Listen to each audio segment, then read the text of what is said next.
Hello, everyone.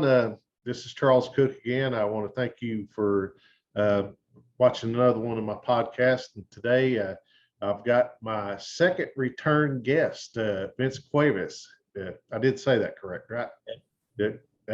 Vince Cuevas is joining us again. I had him on here before talking about things going on in Marshall County and Marshall County politics. And so that's why I got him back again today. He's got some issues going on in Lewisburg that he wants to help get the information out and tell us what's going on. So I invited him back to inform us what's going on so we can help him get his message out. So Vince, welcome, buddy. Glad to have you back. And so go ahead and start telling us the issue that you got going on in Lewisburg.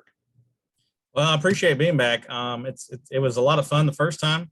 I think we got a lot of information out there to hopefully people that are listening. Yeah, so I'm back. I am from Marshall County. Our county seat is Lewisburg, Tennessee. And we got a couple issues actually, and I'm only going to briefly touch on one. A couple weeks ago, I had received some information about the city of Lewisburg. Actually has a lawsuit against them about some, I guess, sewage waste ending up in a local creek. And from what I understand, I could be mistaken, but from what I understand, the investigation I've been able to pull up, or the research I've been able to pull up, is it's, I guess, involves like clogged drain pipes. So I guess sewage is backing up into the streets when it floods, and then the flood waters are pushing it into the creek as runoff, unfortunately. Wow. So there's a lawsuit on that right now. The information is still kind of still kind of hard to get, so I'm still working on getting some more information on that. But what you reached out to me for, I guess, was because I posted about Lewisburg going broke. So in 2019, I was approached by the mayor of Lewisburg, Jim Bingham, and he was basically telling me that the city had gone broke, that some money, I guess they had overdrafted their bank account here locally. The bank called him and asked him to come in to try to figure out what they were going to do about it.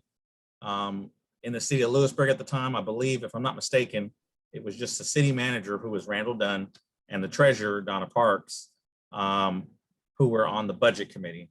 I don't believe any council members were. There might have been one, if I'm not mistaken, but the mayor definitely wasn't involved at the time.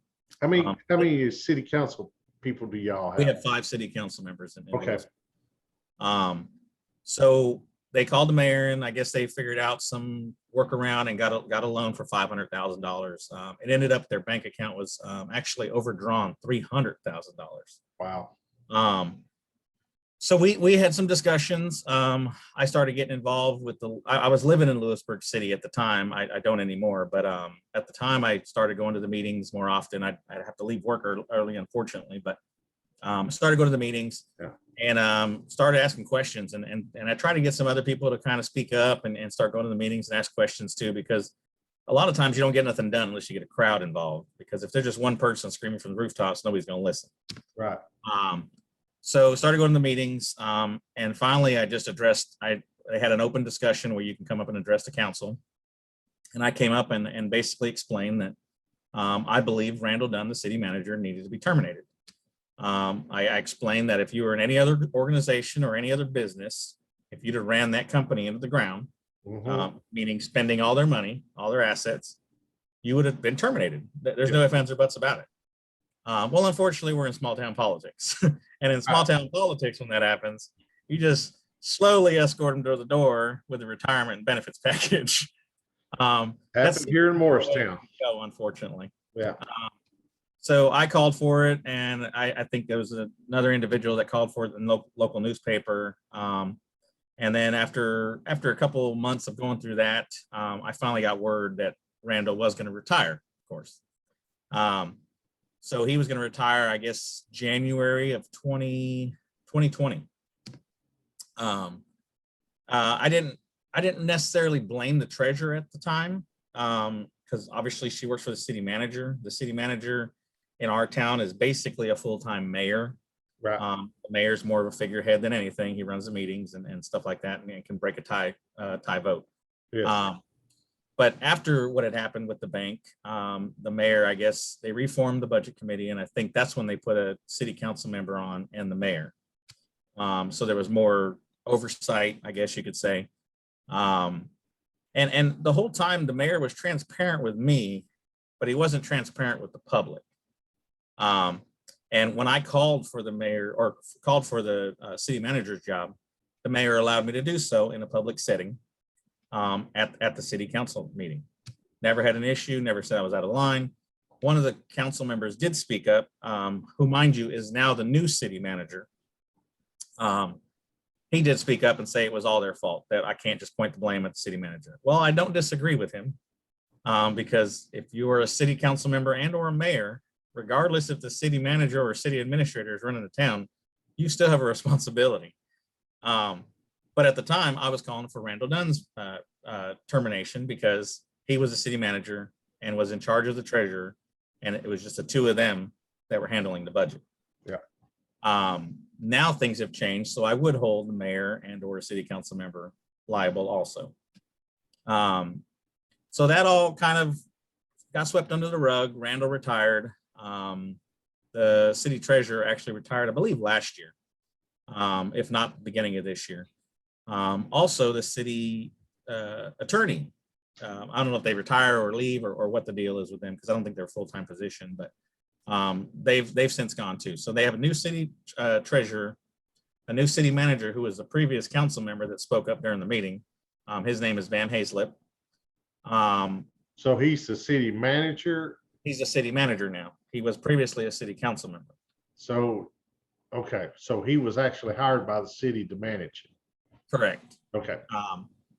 So the only one that's still there that's an elected position is the mayor. He ran an election recently and won. He was reelected as mayor. We unfortunately lost two city council members. Two of them passed away during the last election period. And then we had one get elected 2 years ago. One got appointed this year, or no, one got elected this year also on a special election in May or March. And then we had two replaced this last election in August. So we have a complete new city council, minus the one that was there 2 years ago. Okay. And he wasn't there during this whole debacle. He came in after. So fast forwarding to now, the election's over. The mayor is currently mayor still. The council member that's been on there the longest, he spoke with the mayor, and they spoke about bad checks being written during this time frame, for where the $300,000 went. So we had a citizen who's also a friend. He went and approached the city council, and during an open discussion, public forum, and in their bylaws, it states that, I'm not sure of the exact terminology, but it's in section 16, I believe. It states that anybody, to include a council member or the mayor, can ask for a council member or mayor's position to be removed from that position. So any citizen of Lewisburg, to include anybody that's elected working for the city, they can ask for the mayor or the city council to be removed, city council member to be removed from that position. The city council, I guess, then convenes and votes on it. Well, this gentleman went to the city council meeting, got the mayor on tape to admit that he knew about bad checks being written, and then asked for his job. He submitted his documentation. He approached one of the council members' desks and submitted the documentation. And at that time, the mayor, of course, because he was upset, pounded the gavel, said he was out of line, and had him removed from the meeting. So minus the bad checks and going broke, in my opinion, he violated that gentleman's First Amendment right. Yes. He wasn't out of line. He spoke straight from the bylaws. He had it printed out, and he had the documentation requesting to have him removed as mayor. And he didn't cause any disturbance. He was there peacefully. He was a citizen of Lewisburg, and he was escorted out by the police. So fast forwarding to, I guess, trying to think what day it was. That was Tuesday of last week. And then I believe on Thursday, Fox News came down. Fox News came down trying to get some, I guess, some interviews with a few people. They had gotten my name from somebody, I guess, because I had Is that made a local Fox affiliate or? yeah, it's a local Fox affiliate out of Nashville. Okay. So they came down trying to get some interviews. They called me, and the reporter basically said, I got your information. I guess you had made a post about this that actually started a few years ago. And I basically did an interview with her over the phone. And I explained everything I've just explained to you, that it happened in 2019. I asked for the city manager's job. Fast forward, I find out about bad checks. Well, I couldn't approach the city council anymore because the first thing they ask you is, where's your address? Right. If you don't live in the city, which I think is crazy, you can't speak to the city council, even though I pay taxes in the city, even though I spend my money in the city. I think that's just crazy, but that's beside the point at this point. So I told her basically everything kind of got up to speed on this. And I said, I didn't know about the bad checks. I guess thinking about it, yes, you obviously wrote bad checks when you overdraft your account. So she did some investigation, I guess. And on Friday, she broke a story about speaking to the comptroller's office, and that they stated that they did overdraft their account $300,000, and that was corrected by getting a $500,000 loan from the local bank. Again, like we spoke before, I think there was more than just that one $500,000 loan to get them through the year, because here they are, I mean, negative $300,000. They still have to make payroll each month. And then they still have other costs that they have to fulfill throughout the year. And the only thing they're bidding on is taxes coming in March or February timeframe. Right. And is that going to cover what they've already overdrafted? So some big issues I had back in 2019 was, after this all happened, or 2020, I guess, because that's when the city manager decided to retire with full benefits. The biggest issue I had was they started discussing raising taxes. I don't remember the year, but I want to say it was 17 or 18. They had just had a significant tax increase on Lewisburg residents. I want to say to the tune of 30%. Now they argued that it's been long coming. They waited too long to do it, but then they just smack you with this 30% increase. Yeah. So here they are 2 years later, ran the city broke, and now they're talking about raising taxes again. Well, because I guess there's a rule or something, or I guess legislation that prevents them from raising it again without a referendum. So they discussed having it a referendum. I'm glad that failed, because I was very vocal about that. I'm not sure that that's why it failed, but I'm glad it did fail. I think there was an election in there sometime in 2020, and that kind of helped right the ship as far as voting for a referendum to raise taxes again. But they also discussed, when it first happened, at least from what my understanding is, from I used to be former law enforcement, I think I told you before, and I worked in Lewisburg. So from my understanding, law enforcement officials were reaching out to me because they knew I speak up about stuff like this, and they were saying that they're talking about cutting their time. So they work what I know as a Panama schedule from the military. They work Monday, Tuesday, Friday, Saturday, and Sunday, 12-hour shift, and then the following week they work a Wednesday, Thursday. So 5 days one week, 2 days the next, but it's 12 hours. Comes out to 84 hours. Right. Plus court time. So they were talking about taking some of those hours away. I think cutting them back maybe 6 or 8 hours or something like that. They talked about that, and that's a big issue, because some of those law enforcement officers they obviously rely on that steady paycheck. And unfortunately, in these times, some people live paycheck to paycheck, especially first responders, because they're paid so little. Right. So that kind of baffled me, that the first thing you would try to cut is your local law enforcement. And during a time when COVID hit, and we needed those people out there and to protect us, especially with all the stuff going on in the country the past several years. I mean, it just baffled me that the first thing you would cut is your first responders. Well, that's generally how people manage, and trust me, I see it in the private sector as well. That's the first thing they usually hit is the employees paying benefits. Mhm. That they consider that the low hanging fruit Exactly. because they're not very good at managing and doing other things. So go ahead. Sorry to interrupt you. No, you're fine. So that upset me. The discussion about raising taxes again, the discussion about laying off some of the newer officers and or cutting some of their hours back. That was very concerning to me. So that's kind of when I got involved and called for the city manager's position. So like I said, fast forwarding to today, here we are with the mayor stating that he knew about bad checks being written. Yes, I know he had no vote to terminate any of those people. It's based on the city council's vote. But I guess raised the issue. Yeah, my biggest issue is he was not transparent. Yes. He was transparent with me. I guess he confided in me, or he knew that I would speak up about it. But in my opinion, every political person, every person that is a elected official should be transparent in their own right. Mm-hmm. I shouldn't have to take all the heat because you're scared to speak up about somebody. Right. And I get a lot of backlash about speaking out about these people.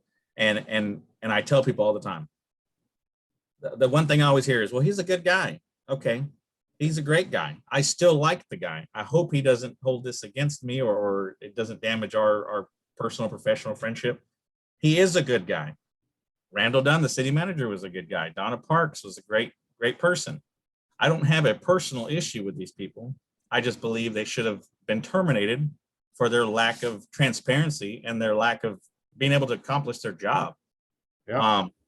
Now, do I blame the treasurer? Not so much. Like I said, she works for the city manager. So I believe at the end of the day, like I told this council, everything falls at the city manager's feet.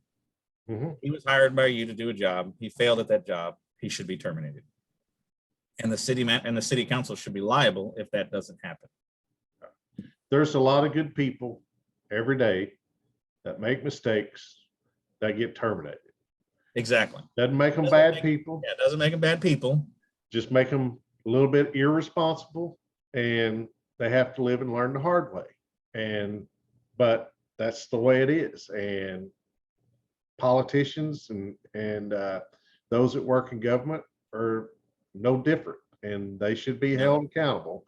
You know, if you run a company broke, you're going to be gone.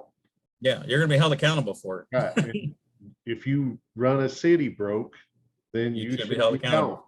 The sad thing is, it's the political games that they cover to cover this stuff up. And I've seen it on a local level here.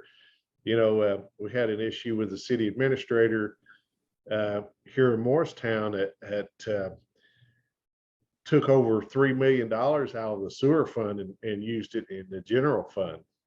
And, you know, when it started coming to light and, you know, starting to be seen,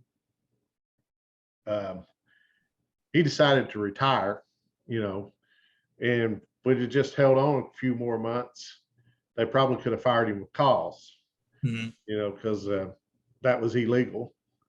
And so now I think he may, at one time, I don't know if he's still there, is this assistant administrator in Murfreesboro. So, but anyway, that's the kind of thing you deal with in local government, and it's Yeah, and I get that. I totally understand it. I guess my rounding out the whole thing, my biggest issue is the lack of transparency, because that's what I've always called for. That's what I ran on when I was a commissioner. That's what I did when I was a commissioner. I'm still doing it now, and I'm not even an elected official anymore. Transparency is key. right. And I'm more forgiving if you're transparent with me. And the mayor could have came out and said, "Look, this is what's going on." All he had to say was, "I didn't know about it, but I know about it now, and we're going to do something about it." And I think the thing that aggravates me the most is that what I hear from people now, being it was in 2019, is, well, it's over with. The people that were involved are gone. Why are we making a big deal about it? Well, because we had a $5 million surplus, they're still not transparent about where that money went. So there still could be criminal activity, minus the bad check writing. There still could be criminal activity. So I believe it should be investigated. The other issue I have, obviously, is that the resident that came and spoke and asked for the mayor's position, he was escorted out, and I believe that's a First Amendment violation. Absolutely. And I've spoke to him. I spoke to a couple of attorneys. Attorneys kind of are on the fence about it because I guess they're just not familiar with it as much. And he's not seeking any kind of money. He's not seeking any kind of settlement. He just wants people to be responsible and deal with the consequences that come with stuff like this. Right. And when, like I told the news, I said the biggest issue is when people see that nothing is done, they lose hope. Kind of like with this past election. I mean, argue whether you want to or not, whether it was stolen or what the deal was. When you see this kind of stuff happen and there's no consequences, you lose hope. Demoralizing. Yes. And we can tell with this the last election in August. I mean, voter turnout was even less than it was in 2018. I mean, so it's just, I lose hope, and I'm one of the ones that try to fight and try to get people to have hope. And I lose hope when I see stuff like that, because you try so hard to get people involved, and you try so hard to get people to listen and pay attention. And there's a lot of people that do, but they just don't do anything about it. They listen and they might bicker about it, but then when it's time, like when the rubber meets the road, as they put it, there's nothing getting done. Yeah. So that's my biggest thing. And I know it happens probably all over the world, in every small town, in every local politics. I mean, but this is why I'm fighting, because we need to change this. It doesn't need to be this way. Yeah. There's no reason for it to be this way. We could succeed if we actually paid attention and got involved, and we'd probably have a lot better communities if we had people in there that had knowledge and experience in towns and not run them into the ground, unfortunately.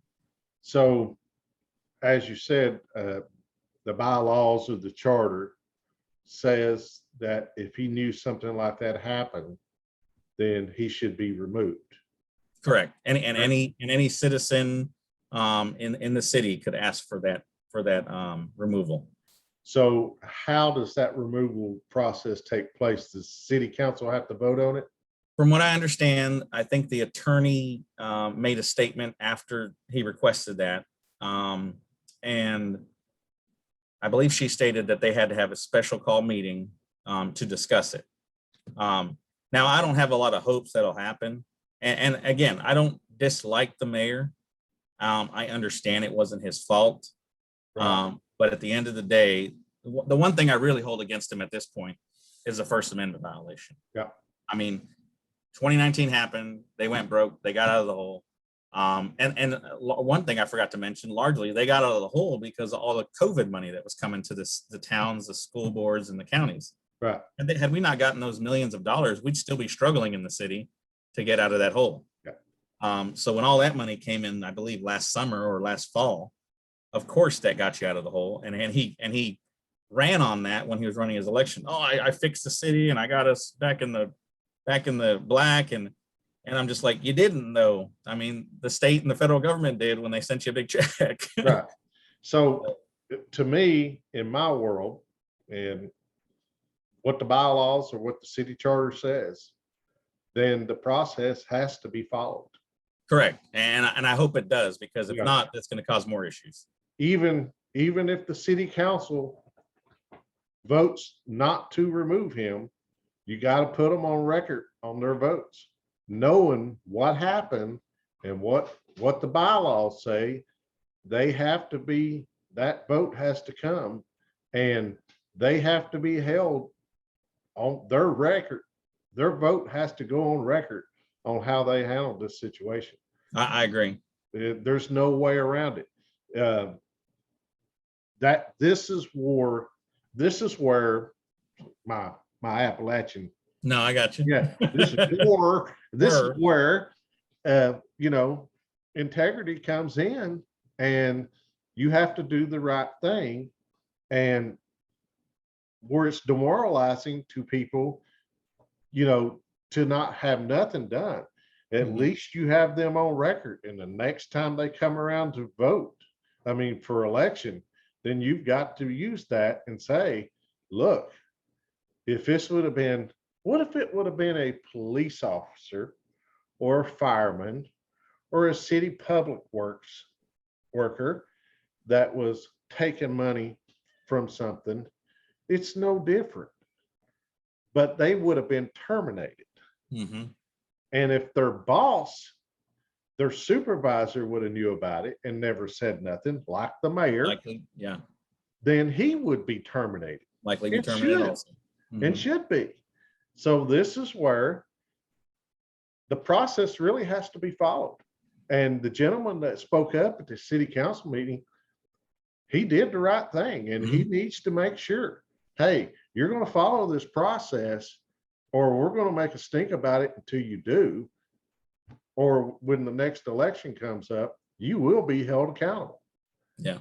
You know, and that's, it's not that you're trying to cause trouble. It's the moral and right thing to do. Exactly. And that's what I try to explain to people. And again, small town politics, unfortunately, typically wins over in these situations. And I've had no less than a dozen conversations with people that lived here their whole life, Yeah. that are probably friends with the mayor, Hmm. go to church with him or something or another. And they're like, well, it's not his fault. It's not his fault. It's not his fault. Why are you bringing it up now? Why are you bringing it up now?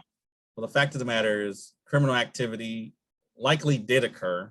I mean, just the simple fact that bad checks were written, and then covered up, or it just at least wasn't transparent about it. Hmm. Um, and they said, well, the bank took care of it, so it doesn't even matter. It's not a bad check. And I said, well, the No, bank took care of it because they didn't want to embarrass the city. the bank didn't take care of it. The bank loaned the The taxpayers bank loaned the money. taxpayers money. Yeah. So that brings up another question. I actually spoke to the gentleman that went to the meeting. So another question I have is, what did the taxpayers have to pay fee wise Right. for the overdraft, and what kind of percentage do we pay on the loan we had to borrow, or Right. the loans with an S? Yes. Correct. So ultimately, it comes back on the taxpayers. In the end, are the one that pays for this. It's not the city manager or the city mayor. It's the taxpayers. And yes, it has to be brought to light, and someone has to be held accountable for it. If not, the taxpayers are getting hosed. Well, I guess the one thing that makes me have hope is the investigative journalist that has come down here a couple times. Like I said, I believe she came down Wednesday and Friday, and there was two different trying to think of it, news, I guess, segments Okay. on Fox 17 at 9 p.m. and 10 p.m. With her discussing first the initial issue, and then second when she spoke to the comptrollers and actually got some numbers. She had that second segment on Friday. She did state that the mayor is supposed to be giving her a comment sometime in the coming week. So I'm looking forward to hearing that. Again, for anybody that follows me and listening, I don't have an issue with these people personally. I don't have an issue with anybody personally. If I talk bad about somebody because they're in politics, I'm not calling them names. I'm talking bad about the actions they have taken, the decisions they have made, and unfortunately, in some cases, the borderline criminality that are being involved in, Mhm. or criminal actions that they're being involved in. And I don't believe that they should represent us in any capacity, let alone an elected official that actually is in charge of our tax dollars. Well, here's the thing. If the people who wrote the checks and they knew that the money wasn't there, that they were writing bad checks, and those checks bounced on the city, and the city had to go borrow the money, Mm-hmm. that was illegal. Yep. Bottom line. Anybody, you, me, anybody we know would have had a warrant for their arrest looking for us because especially if it was $300,000. So well, I go to church with them or I work with their spouse or whatever. I've known them for so and so long. You know what? That doesn't cut it. And if you stick around long enough in this world and live long enough, there's going to be people that that get in trouble. Mm-hmm. And you didn't know that they were doing those kind of things. And you have to say, well, what they did was wrong and they deserve the time that they get. I've seen it. Yeah, and forgiving and forgetting is not a problem, but remove them from that position, because they've obviously lost our trust. And you shouldn't have hope for somebody that did what they did already. I mean, yeah. I understand people make mistakes and people change. But like we said earlier, I mean, any other organization, any other business, you and your supervisor, had you both known, you'd have likely been terminated. Yeah. All right, man. Well, I appreciate you coming on and talking about this and sharing your story, and we'll try to get the information out there and let it be known that hey, it happens, and we see it all in, like you said, these small towns and big towns and everything else, but we got to hold these people accountable. We can't let this slide. And it's not that we're trying to be mean to people or demand that they go to prison or whatever, but they have to be accountable to the taxpayers, because in the end, it's we the people, we the taxpayers, we're the ones putting the money for this, and it's our money that they're doing this. And like you said, how much interest and how much everything else did this cost the taxpayers, and we just don't know. Mm-hmm. So anyway. I appreciate you having me on again. I'm trying to get some more information on the water issue, and then I guess in a few weeks or whatever, if I get some more information or something else comes out about this, we can talk again. I could be your third interview. Yeah, cool. And look into it and see if the city actually runs that or they subcontract that out. It is. I'm not sure the relationship with the water department, but I know it's the Lewisburg water and waste department. So I know there's some kind of connection there. I think they do receive some taxpayer funds, and I know a council member's on the committee, but I think it is also part privatized. So I'm still confused on those kind of relationships, but it's the same thing with the gas department and the electric department. So okay, well, Vince, good to have you on. But again, I appreciate it. Yeah, good information, and we'll have you back whenever you get some information on that, and we'll look into that too and share the information. As I stated in the video, my previous video, for me, this is about Tennessee. I'm not worried about Washington, D.C. I can't do anything about that. I'm worried about Tennessee and our local governments. We need to fight for our home first. That's right. So anyway, thank you, man. God bless everybody. God bless you, Vince, and we'll see you on the next video. All right. Awesome. Appreciate it. All right. Bye-bye.